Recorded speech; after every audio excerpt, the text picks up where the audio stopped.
Akwadhe, for you, like to hear that music yako inacheza all the way, they play your music in Nigeria. So what do you think imefanya you get to that level as an artist, so that for you, for Sauti Sol, you see, it's like the way they say you can only count your friends. If you can count your friends in one hand, umebarikiwa sana. So the fact that they play just a handful of Kenyan artists, but still you're among that number. I know probably the goal is not to chase on Nigeria. Of course, you want to begin at home. But for you, when you hear this conversation about play Kenyan music, what is your stand on it? Sasa begin at home. Where is home? Home, Kenya. Kenya, yes.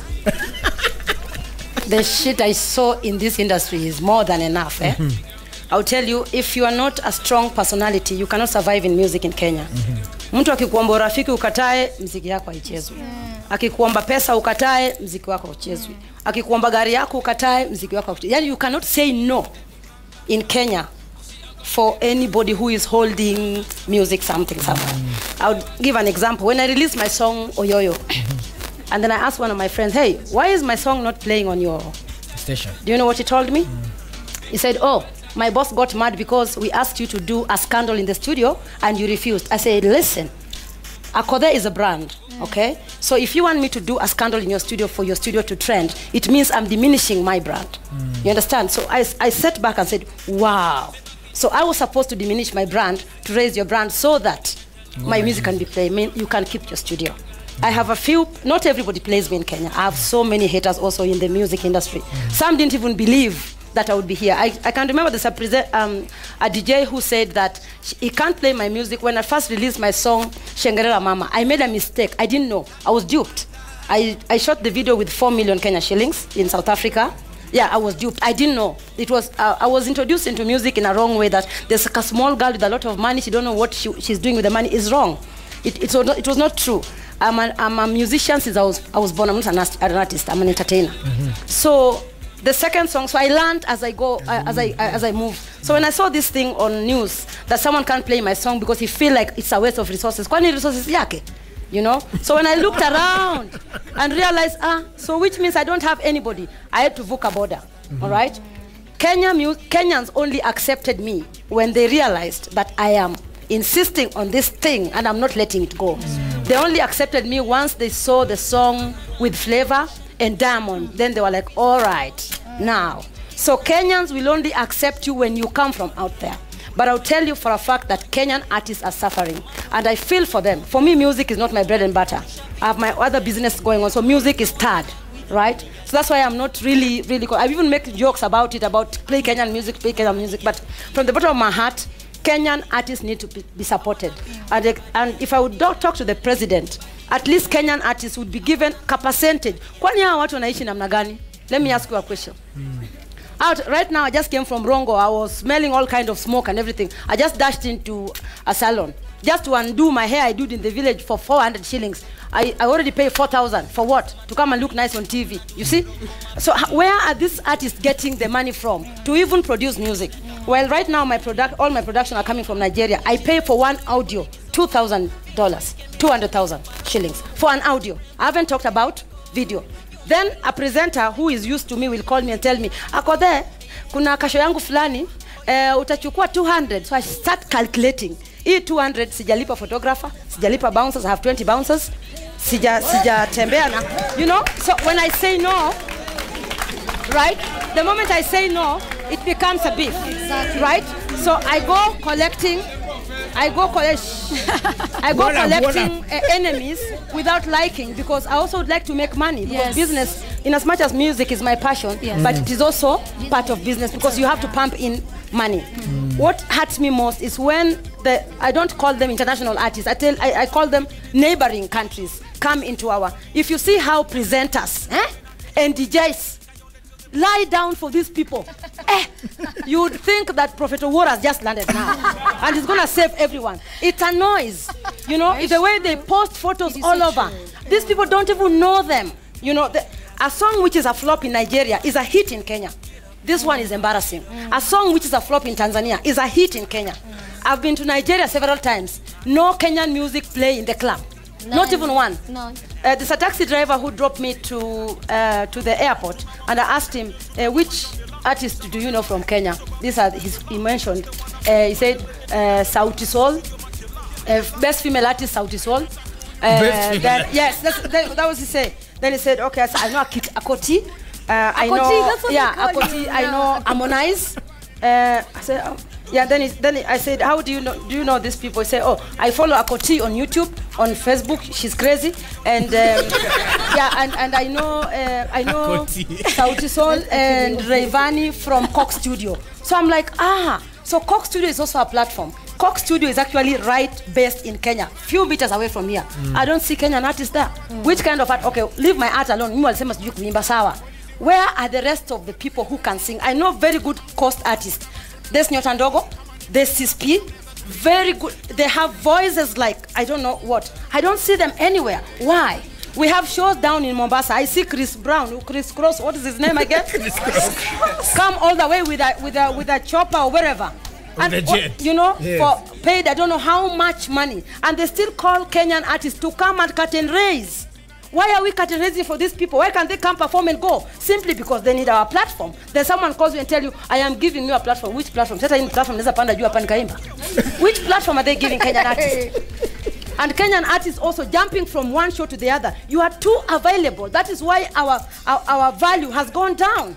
If you are too available, nobody wants to see you on the show. Nobody want to pay you. So they calculate like this. Nikiokota pa 50, kesho 50, kesho kuta 50, kesho. So presenter say, nikiita DJ Pierre 50, nikiita Kerry 50, Akodeka 50, sitahitaji Sauti Sol watanitisha milioni moja. You see? Then you come here and say, oh, I am broke. Fans watakupata kwa matatu, siku gani utanunua gari? Now your 50 yako is not possible. So this thing is a two-way traffic. Both DJs, presenters, and artists are to blame. And the promoters. Right. And fans also, they also kill artists. The moment you release a song, they come. This one is a no. This I don't like. That voice, himself, he cannot even stand a microphone in front of two people. Oh wow. Nana Wika. So many questions and so many places to go. But I guess the picture that is painted, and I know, and we'll talk about what happens in terms of what's expected from how ladies, people like she said, they're viewed as sex objects and stuff like that. But then the picture that is painted is one where hakuna unity, because last week people were saying, and I got a couple of even later on when I was checking my DMs, watu wasema mara artist wanaringa. One, and then two, wanasema artists wanapigana wenyewe kwa wenyewe. Then the third thing that I saw, most of the comments there is that even, like for example, it will be easier for a DJ to get an email from, let's say, Techno's manager and play that song. And sometimes, for example, let's use Akode, since ako hapa, let's say Akode sends you she'll have to send you an email for new music. But Techno akitoa tu ngoma hivi, hata uko hapo umesubscribe na ile bell, unaingoja tu, then you download it. So is it true that we are our own enemies as well? Yes. I think it's everywhere. Okay. It's not just DJs versus artists or whatever. But talking as a DJ and as a TV presenter who has a music show, first one of the things I go through is that I'll get artists who've come at the reception. They don't even ask for me. They'll leave an envelope and written DJ Pierre, whatever my station is, and they leave it there. DJ Pierre Beatbox, Nivo. And let me tell you, I have a big box where I normally keep them, and then I go through them over the weekend when I have time. So you can imagine I go through, the name is something very crazy. Imagine me starting to research on that person. Like honestly, I have like a box of all those artists. Sindio? Unlike another person who will come, say, imagine, what can I meet DJ Pierre? And I come and by the way, I'm a new artist. I've done this track. If you'd like, yani unaona mtu akona BD. Even you are like, and this person is young. How about nimsaidia? Because for me, one thing I believe is that if I grow someone, just like the way I was helped, then it's a blessing. Unaelewa? So me, I believe in really helping, especially the new artists. Na si ati I don't play the other artists. I do play everyone. But there's that unaona ile hard work. Unaona mtu akonayo. But I feel where you're coming from. Ati umetumwa email na Wizkid. You're like, wait. You know, that's the mentality we have, which is bogus. And I'm sorry to say, it's not supposed to be like that. We need to realize that hata kama nimeketi na Akode hapa, Akot, you know? Akoti. If I'm seated here with Akoti, na tumetoka hapa amenipe music, I should be as excited as, you know, maybe Wizkid akinipe ngoma yake. And even I should be more excited because she's Kenyan like me. And because if she grows, then I grow. If I'm telling you the next time Akoti is going to play, I don't think I can call you Akoti anymore. You know, if like Akoti is going somewhere, anaenda US kucheza, and it's like, you know what, I'm gonna carry my female DJ. Na kuja niambia kama nicheze. I've had artists do that. I've had Wahoo do the same. I have had Amani do the same. There are artists who've called me. They're like, you know what, come, let's go. Yeah. Let's travel together. You know, and so you feel that connection. And that's why I keep saying, it's not a fight. It's about growing each other. Mi ukitaka nicheze mziki wako, come, niambie, by the way, Piera, to have coffee lini? Let's see, tuniambia, by the way, this is the album I'm trying to listen to it even before I release it. What do you think? Nikwambia, by the way, nilicheza hii club fulani, guys are going into this kabit, nini. You're like, sawa, can we do this? Like, let's work together, because you know what? If you win, I win. Lakini tukianza kusema, mi siwezi cheza hii ngoma. There's a time, I mean, sorry to say, I was working some station, and I was got my you know, the head of programming came and is like, you need to walk out of studio. Unfortunately, because I played Lambalolo. You know why? They were like, first, what's that content? Secondly, what are the kids doing? Why haven't you edited the music? You know, and sing and blame, your station is not owned by me. Mwenye may own anataka ku make dough. You get? Aliyetoa pesa zake aka-invest aka-make a station. So, yeah, anataka clients wakuje walipe wa-advertise kwa station yake. So, client akipull out, yeah, ataenda loss. So, I was like, so what do you want me to tell the artists? Because you see, I won't take the music and edit it. They might sue me. Because you know, can't do that. Yeah, I can't. So nikamwambia, can I do this? Can I talk to the artist then? They do for me a clean version, and nini, if that's okay, is that song played? They're like, yeah, you can play that. And I called them, even the manager is here. Yeah. I was like, you know what, you guys do things, make a clean version and make a dirty version for YouTube. Yeah, like na hiyo basi tutacheza. So kwa station yetu tumeagree vizuri sana. All clean music. As long as it's edited, it doesn't matter how dirty, we'll get it. And that's why if you watch my show, currently, you'll see I play a lot of Kenyan music because I don't have time to edit the international music. You get, because Mr. Piga Chris Brown.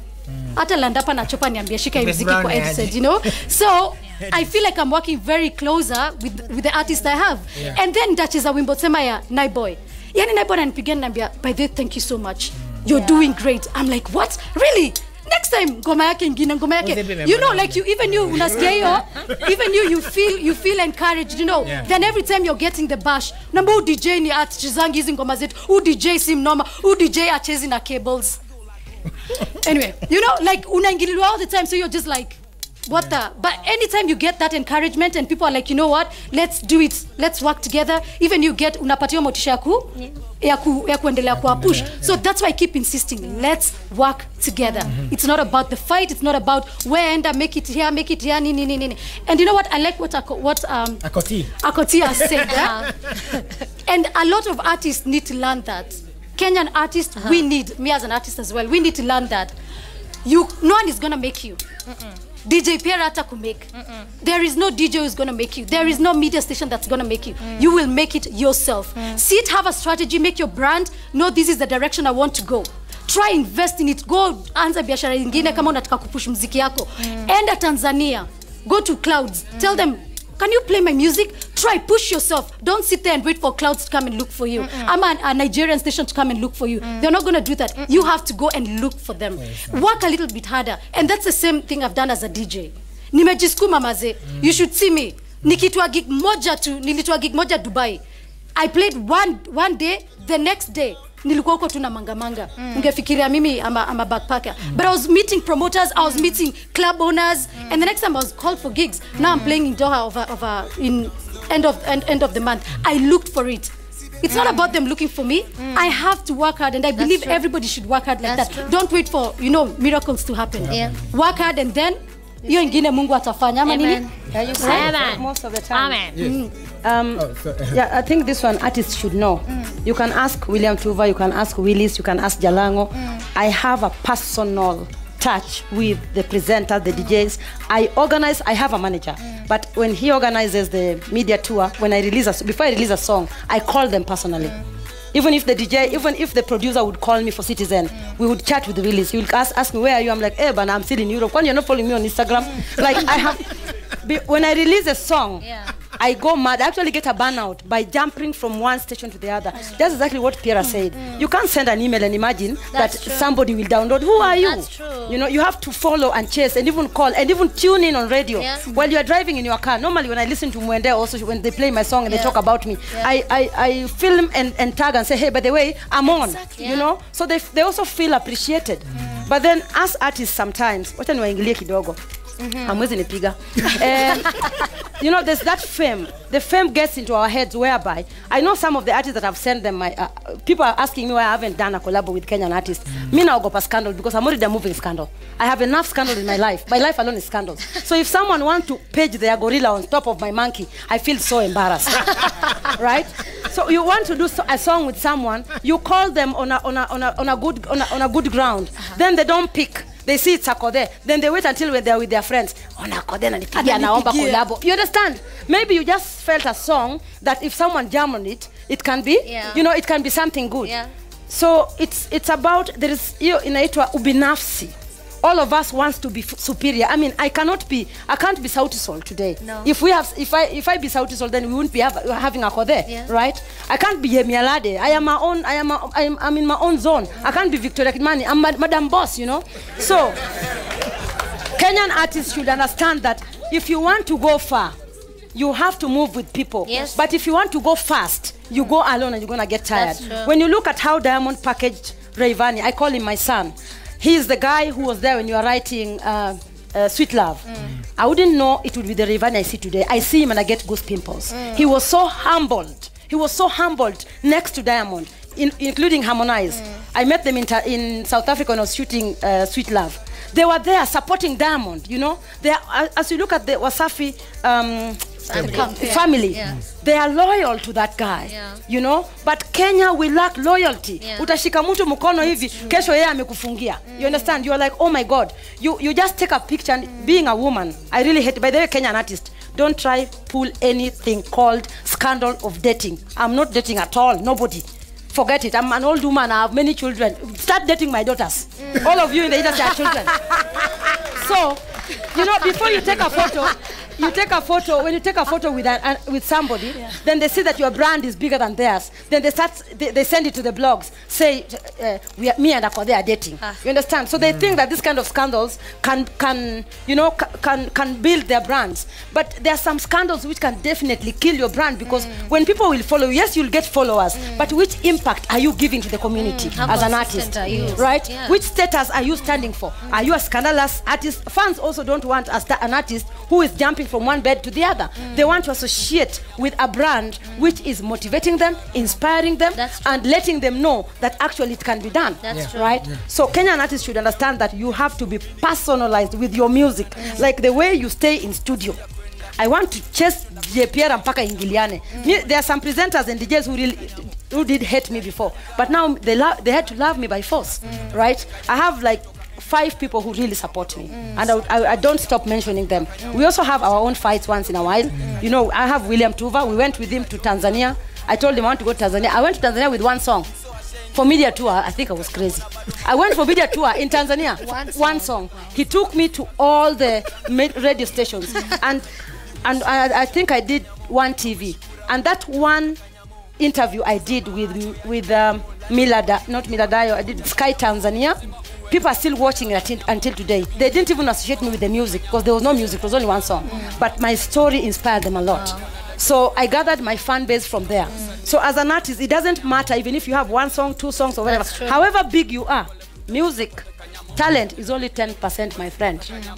Hard work, 90%. There are people who sing like angels, but they also don't have stage presence. That's true. Right? So music is all art. You know, it's not, we have artists and musicians.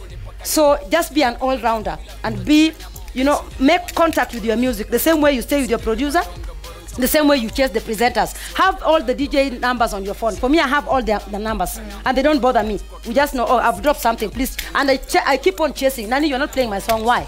You know, and when you have, you know, like a getaway, come, we have lunch. See it, hakuna mtu analipa airplay. You can't. How much will you pay? Pesa yenyewe una. That's true. You see? Yeah. No payola.